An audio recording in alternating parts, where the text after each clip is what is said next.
लोग टूट जाते हैं एक घर बनाने में, तुम तरस नहीं खाते बस्तियां गिराने में।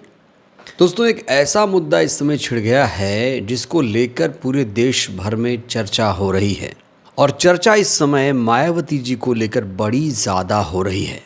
उसके पीछे की वजह है सुप्रीम कोर्ट का एक फैसला जिस पर अमल ही नहीं हो पाया। दोस्तों, सबसे पहले बिना देर किए आप इस हेडलाइन को देखिए।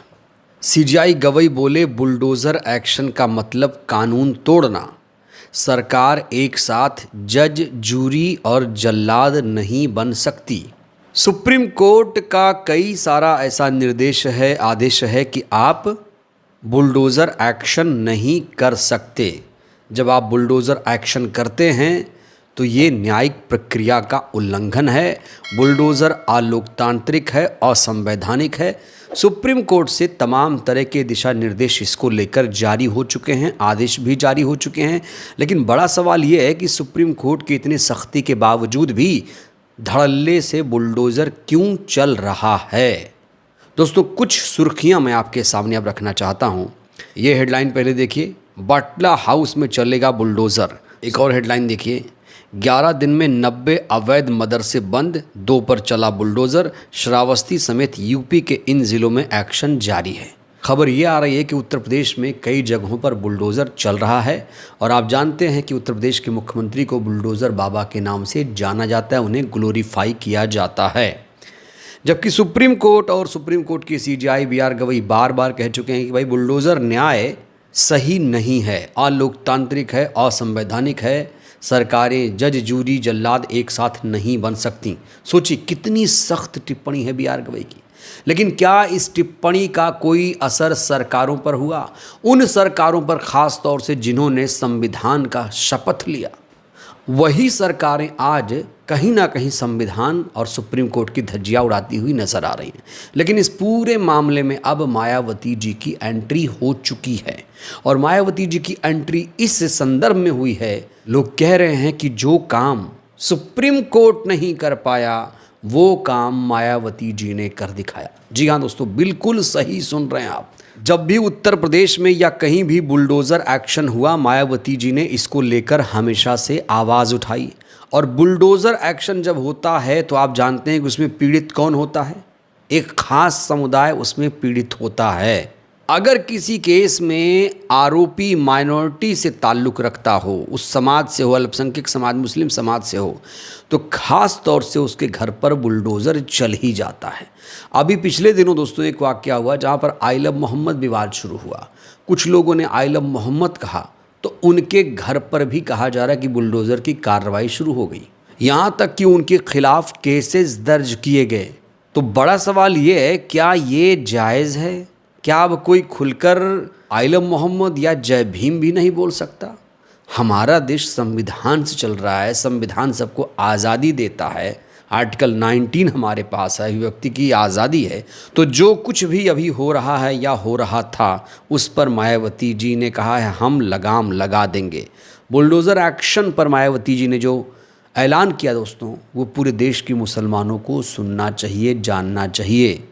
बसपा सुप्रीमो ने बड़ा ऐलान करते हुए कहा कि बसपा की सरकार बनी तो बुलडोज़र कार्रवाई पर पूरी तरीके से रोक लगा दी जाएगी, बुलडोज़र कार्रवाई ख़त्म कर दी जाएगी, मुसलमानों पर झूठे मुकदमे वापस लिए जाएंगे। ये और किसी नेता में हिम्मत नहीं है ये कहने की आज के दौर में कि बुलडोज़र एक्शन पर प्रतिबंध लगा दिया जाएगा। सोचिए दोस्तों, क्यों मायावती जी ने ऐसा क्यों कहा? क्योंकि मायावती जी संविधान पर भरोसा करती हैं और जो चीज़ अलोकतांत्रिक हो, असंवैधानिक हो, उसे तो बिल्कुल भी वो बर्दाश्त नहीं करती हैं। और ये 2 बयान मायावती जी का बड़ा ज़्यादा महत्वपूर्ण है। और कहा जा रहा है कि अगर 27 में बसपा की सरकार बनी तो उसी दिन से बुलडोज़र कार्रवाई पर प्रतिबंध लग जाएगा। साथ ही साथ जिन पर झूठे केसेस लगाए गए हैं, जिन मुसलमानों पर, उनके मुकदमे भी वापस ले लिए जाएंगे।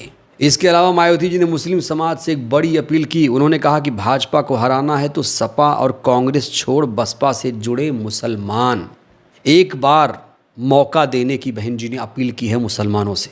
दोस्तों आप जानते हैं कि मुसलमान वोटर जिस किसी पार्टी के साथ जाता है तो कहीं ना कहीं वो पार्टी मजबूत हो जाती है। और कांशीराम साहब तो बार बार कहते थे कि भाई दलित मुसलमान करो विचार, कब तक सहोगे अत्याचार।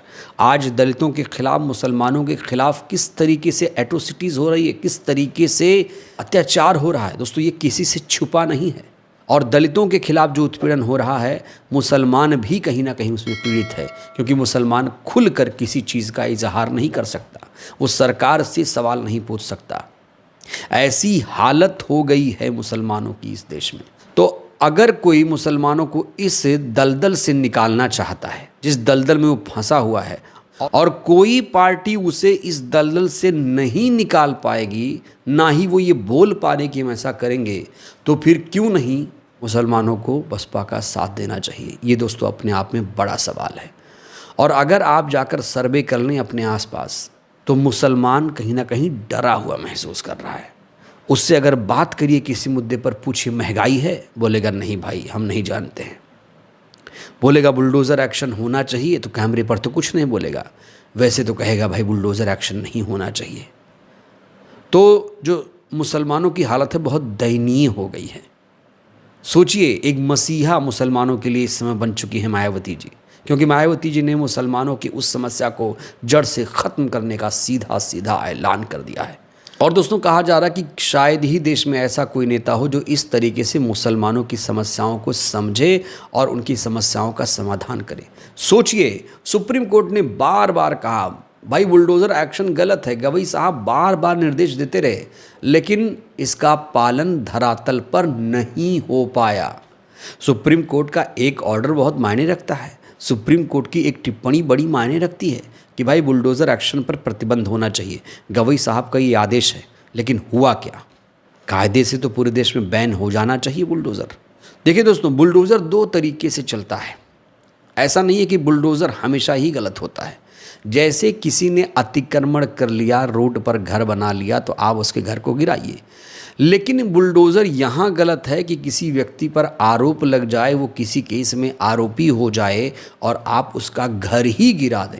यानी कोई व्यक्ति सरकार की आंखों में चुभ जाए और उसके घर पर बुलडोज़र चला दिया जाए, प्रशासन भी बुलडोज़र लेकर पहुँच जाए, उस संदर्भ में बुलडोज़र गलत है। बुलडोज़र हमेशा गलत नहीं है। तो अभी जो समस्या है वो ये कि किसी पर कुछ भी आरोप लगे, सीधे दंदना के उसके घर पहुंचो और तहस नहस कर दो। इस संदर्भ में यहाँ पर मायावती जी ने साफ तौर से कह दिया है कि अगर 27 में बसपा की सरकार बनी तो बुलडोज़र एक्शन पर पूरी तरीके से प्रतिबंध लगा दिया जाएगा। सोचिए दोस्तों, कितनी बड़ी बात है।